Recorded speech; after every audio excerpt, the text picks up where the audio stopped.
We're back on the early edge, and we will get to some game lines and totals coming up in the show. But let's dive into a bit of a softer market, the Monday Night Football props. Larry, I'm going to start with you. We're going to do passing props, receiving props, rushing props. We're going to do first touchdown scores, which you all know I love so much. Larry, hit me with a passing prop for tonight. Caleb Williams to go over 217.5. This is a low number, and I love it because the Vikings are so good against the run. They allowed 4.1 yards per carry last year, fourth lowest in the NFL. And we saw Caleb throw for 340 last year with worse weapons and a worse offensive line in this same matchup. I mean, you have a Dunze, you have DJ Moore, you have Burden, you have a 6'6 rookie tight end in Colston Loveland. You also have DeAndre Swift coming out of the backfield. I think Caleb goes way over this in very good weather conditions for passing tonight in Chicago. 217.5 is a pretty low number. Mackenzie, we're not expecting a lot of pass attempts from J.J. McCarthy. We're not. We're expecting a good game, but I just do not think that that's really the game script here. I like him to go under 31.5 pass attempts. All I can think of in my head is that Penn State-Michigan game where he literally did not throw a pass in the second half because he didn't have to. Like, I think we'll be in a situation where they're going to use the ground game here. They're going to get him to be comfortable. He might even use his legs as well. And although there are so many great weapons on this Vikings team, this was a pretty 50-50 split. I mean, maybe 55% pass rush ratio last year. So I'm willing to believe we're going to get a similar situation, again, especially in week one of a technically rookie quarterback here. So I think it's a great game for them. I think we see a lot from Aaron Jones. We see a lot from Jordan Mason, a lot from J.J. McCarthy on the ground, but just not as much in the air. Maybe some chunk plays, but I don't really like the yardage. We have a lot of synergy with this pick, Danny Brasco. For one, Uncle Dave, we call him affectionately Uncle Dave on the prop show, but that, of course, that's Dave Richard from Fantasy Football Today. Also likes Mackenzie's picks. He's also on the under 31.5 pass attempts. You like the J.J. McCarthy under yards, and I got to say, I kind of lean this way too. Talk to me about J.J. McCarthy under 224.5 passing yards. Yeah, let me piggyback right off Kenz's points. I mean, the Vikings added some key rushing pieces this offseason, not just Jordan Mason, but also a stud of a center in Ryan Kelly from the Colts. So look for them to try to push the pile a little bit more, especially in this first road start for a rookie QB. I think he will have his issues early on. And really, this Bears secondary, I think, is being a little underrated. We're waiting on questionable reports on Kyler Gordon and Jalen Johnson, two key defensive backs. But if they play, I mean, this is a good unit. Jalen Brisker is back, really good, strong safety. So I think that they can give some issues to a Vikings team that didn't necessarily have Justin Jefferson explode against the Bears in the two matchups last season. He was held under 100 yards in both meetings. And in one meeting, the Vikings won 30-27. Jay Jetta had just 2 catches for 27 yards. So really, if I'm going to lose this prop, it's probably on a big one that Justin Jefferson beats me with. But he still has that nagging hamstring injury. I'm not sure if he's 100%. And Jordan Addison starts the year suspended. So McCarthy's without some pieces, new system. I think he goes under this number tonight. I like Kenz's play on the attempts, and I like him to go under the yards as well. Yeah, I totally agree here. Danny, I mentioned this on the Early Edge Morning Show on the SportsLine YouTube channel every Monday through Friday at 10 o'clock that I liked this line, but I also liked his combo line, passing and rushing yards under 246.5. That might be what I end up going with. Of course, I'm cheating a little bit. I want to wait for the official Jalen Johnson news, which you don't get the luxury of on this show right now. But speaking of passing, let's go to a receiving prop. Mackenzie, I'll start with you. Your favorite. Oh, actually, let's start with rushing. Mackenzie, give me your favorite rushing prop. I like Aaron Jones to go over his yards here at 49.5, and I understand this is a committee running back situation, but even just looking at the prices and how the things have changed, I think Jordan Mason will be a part of this, but you've also seen Jordan Mason's rush attempts go down, which makes me think that everyone thinks Aaron Jones is going to be the RB1 here. And again, I mean, it could be a lack of touches. Like, I would not take his rush attempts, but I do think he'll be able to have some longer runs here. This Chicago run D is really not impressive. They allowed 4.8 yards per carry last year. So I think both of them are going to have success. But the fact from our model, we still have value on his yards without having value on his attempts is typically a good sign here. So I see success from both of them, but I'll go with Aaron Jones. Larry, this leads me to your pick because Mackenzie just said both Aaron Jones and Jordan Mason can have success. You agree? Yeah, I think it's going to be 1A and 1B. You look at their numbers, 49.5, 37.5 for Jordan Mason. This guy's a bowling ball at 5'11", 223. And what did he do on opening night last year? 147 yards against the New York Jets when CMC was unable to suit up. This guy's averaged 5.3 yards per carry. He's broken 37% of the tackles when people try to tackle him, and they're going to use him, not just goal line, not just short yardage. I think both of us can't go over tonight. Absolutely. And Danny Brasco, you're looking at a rushing prop with a quarterback. Yeah, that's right. I think this one can cash out of necessity for Caleb Williams. He was the most sacked quarterback in the league last year, so I think he goes over 4.5 rushing attempts. He had 4 or more rushing attempts in 13 games last season, and 9 in which he had 5 or more to cash this for us. I think that he'll be on the move once again against a vaunted pass rush behind Jonathan Greenard, Andrew Van Ginkel, and several new pieces on the offensive line. The Bears definitely bolstered up there, adding Joe Thuney from the Chiefs. But Braxton Jones just got the start at left tackle. That happened maybe 2 days ago. And I think there could be some familiarity. Jonah Jackson added at guard as well. So if the line isn't ready to go right away, he's going to be on the run. We also get the benefit of kneel downs if the Bears are in the lead, ending the game. So I think he gets 5 or more rushing attempts. You got to love those kneel downs at the end of the game that end up cashing a rushing attempt over. Let's go to a receiving prop. Now, Danny, I don't need to go to you here because you and Larry agree. So, Larry, I'm going to let you give out this play. Talk to me about Colston Loveland. Yeah, the first pick of the Ben Johnson era, number 10 overall, 6'6", 240 pounds. And there was concern in the preseason from people who are high on Loveland. How come he only played half of the snaps with Caleb Williams, and Cole Kmet was getting more than that? But if you look at what happened in the games, when he was in there, they were scheming up targets for him. So over 26.5 receiving yards, such a low number. This guy could be Sam Laporta, could be better than Sam Laporta in this Ben Johnson offense. I'm going to bet on him in game 1. Mackenzie, speaking of scheming targets, do you have a play on DJ Moore? I do. Also want to shout out Colston Loveland, also a TikTok star for those keeping track at home. Had a great rookie karaoke moment that went viral. As far as my pick, anyways, DJ Moore, over 5.5 receptions. You can find that around plus money if you shop around. He ended 8 straight games with 6 or more receptions. He averaged 7.3, and I think this line specifically is based on his season average of 5.8, but in such a huge divisional matchup, I feel like we're going to see Caleb Williams stick to what he knows. And even with Burden, I mean, it's a rookie situation. Roma Dunze only had 1 catch in his rookie debut here. We talk about Loveland. I think he'll, take away from Kmet. But as far as DJ Moore being that safety blanket, especially down the stretch of the season, I feel like getting 5.5 is definitely worth it. All right. I like the play. We've got a couple of games sort of / miscellaneous props I want to get to for Larry and Danny, and then we're going to rapid fire some first touchdown scores. So I'm super excited about that. Danny, I'm going to let you lead off here. Both teams to score rushing touchdowns at plus 175. Talk to me. This one's just for funsies, Sia, but I like the new identity of both teams, potentially to just battle in the trenches. We talked about Jordan Mason and company with Aaron Jones now, and the Vikings may lean on that run in the rookie QB's first start. And DeAndre Swift could have a field day with Ben Johnson now. I think he's really going to open up things for that Bears offense that's been stuck in the mud for a while. So I like both teams to lead with their rush attack in the opener, and I think both running backs, I'm not sure who, but both teams could find a rushing touchdown. So I'll take this at plus 175. I think it's a fair number. Larry, talk to me about a defensive prop. Yeah, Blake Cashman is the quarterback of the Vikings defense. He never comes off the field. Over 7.5 tackles and assists. This is juice now and getting more expensive as the day goes along. You're going to see a lot of 8.5s at plus money. Still like that. He cleared this number in 5 straight double digits. 3 of those 5 to end the season. I just think the Bears offense is going to be able to stay on the field with Ben Johnson, and that's more tackle opportunities. All right, let's transition. We got about a minute left, Mackenzie Brooks.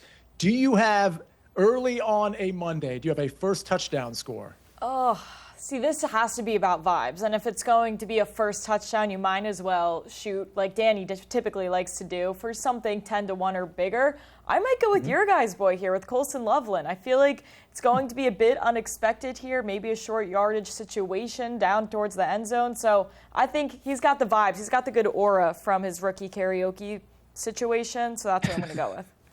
This makes me feel like Cole Kmet's actually getting the touchdown. We know how we feel about backup tight ends for first touchdown scores. Danny, you agree with Loveland?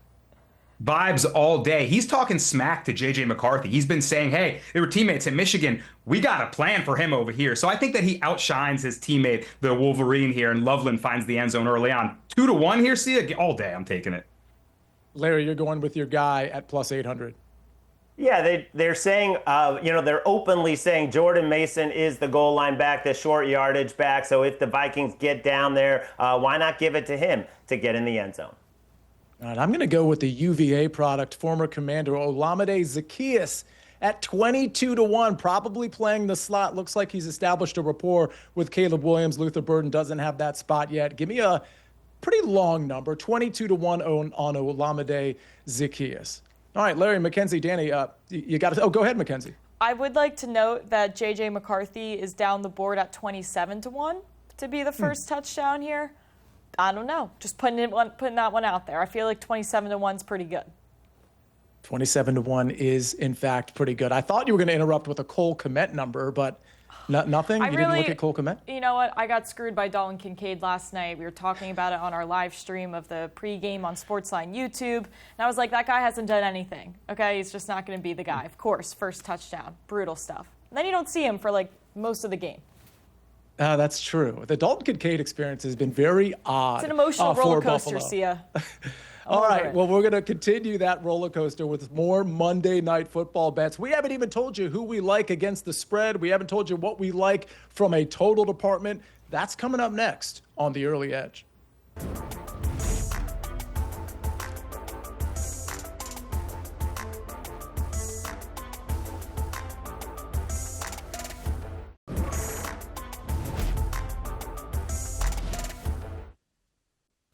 We're back on The Early Edge here on CBS Sports Network, and Mike McClure joins the crew. Good stuff, as always, from Mackenzie Brooks. Larry, Danny, Mike, we got to break down the actual game. We talked props so far, storylines. We're going to look at Week 2 lines, some look-ahead stuff in the next segment. But let's start with our favorite side. Mike, you're new to the crew. Let's start us off. Are we going Bears or are we going Vikings? This line around the 1.5 mark here at BetMGM.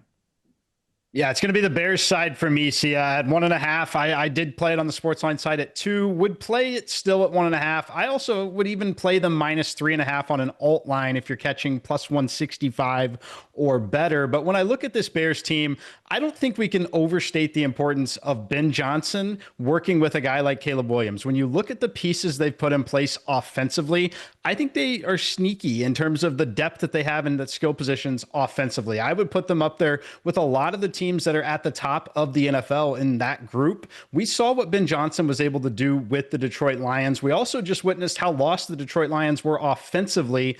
But to me, it comes down to the fact that it's a primetime home game, a lot of optimism in Chicago. That means that stadium will be rocking and ready to face a divisional opponent with a quarterback making his NFL debut without one of their top receivers in Jordan Addison.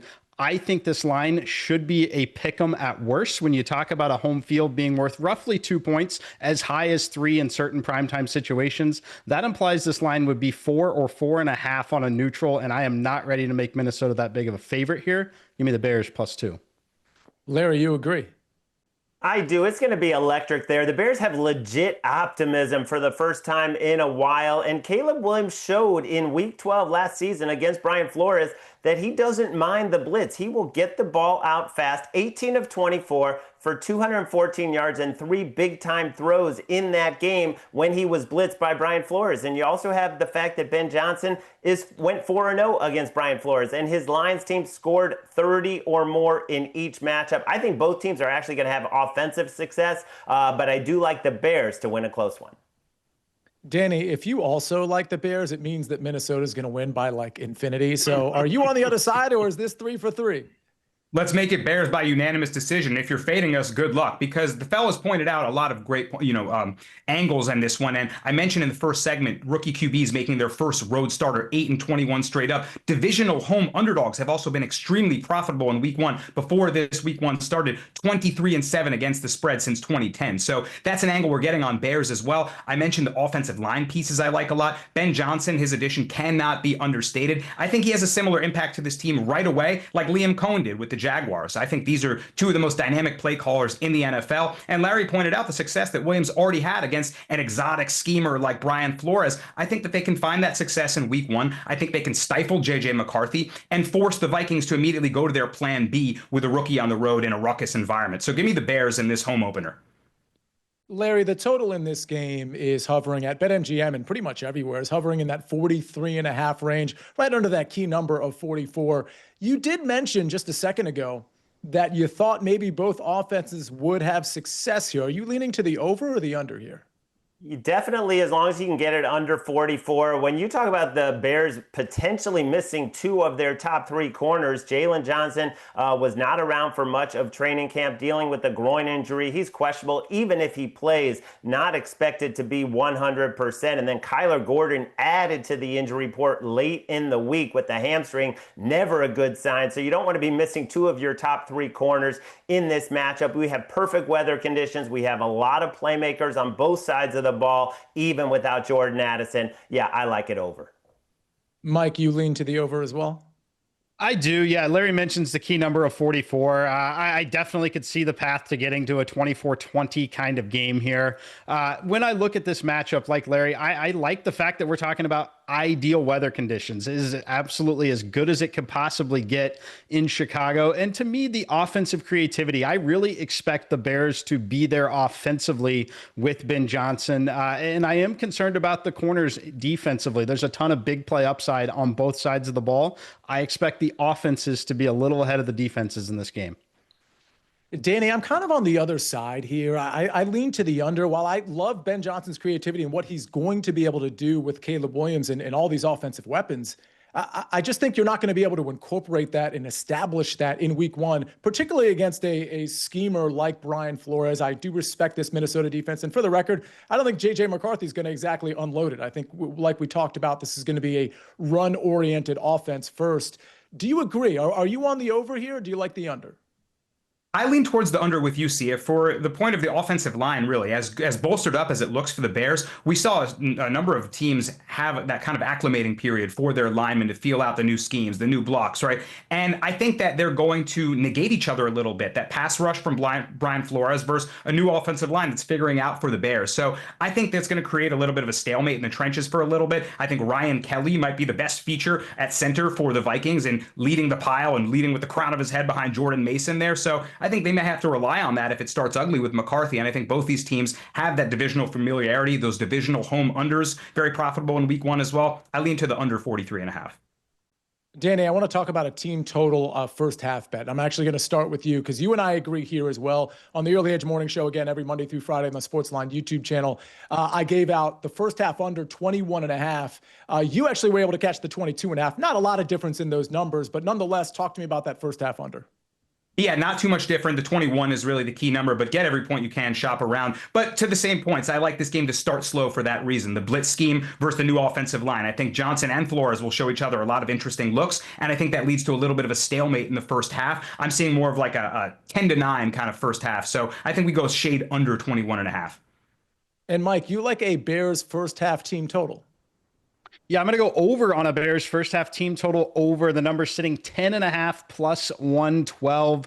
To me, I just see many paths to a potential touchdown and 2 field goal first half from this Bears team. We cannot talk enough about the creativity in Ben Johnson, but also how about the new kickoff rule in starting field position averaging around the 35 with the way these kickers are kicking in ideal conditions. It's 2 first downs in field goal range. I like Cairo Santos, so I'm going to go over 10.5 for the Bears first half. I mean, it's a great point about being in field goal range sooner rather than later. But again, for our under, Danny, if drives are ending in field goals, it's still probably okay for us in that first half under. Larry, what do you like? Over 20.5 for the Bears team total, full game. No Harrison Smith, one of their safeties in the back end. And when you blitz as much as Brian Flores does, you do leave yourself open to DJ Moore, Roma Dunze, Luther Burden to make some big plays. So I'll bet on Ben Johnson to get them to at least 21. All right. Well, a lot of this discussion with me, Larry, Mike, and Danny can be found in the SportsLine Discord. If you're a SportsLine member, you get that SportsLine Discord for free. Again, it's for members only.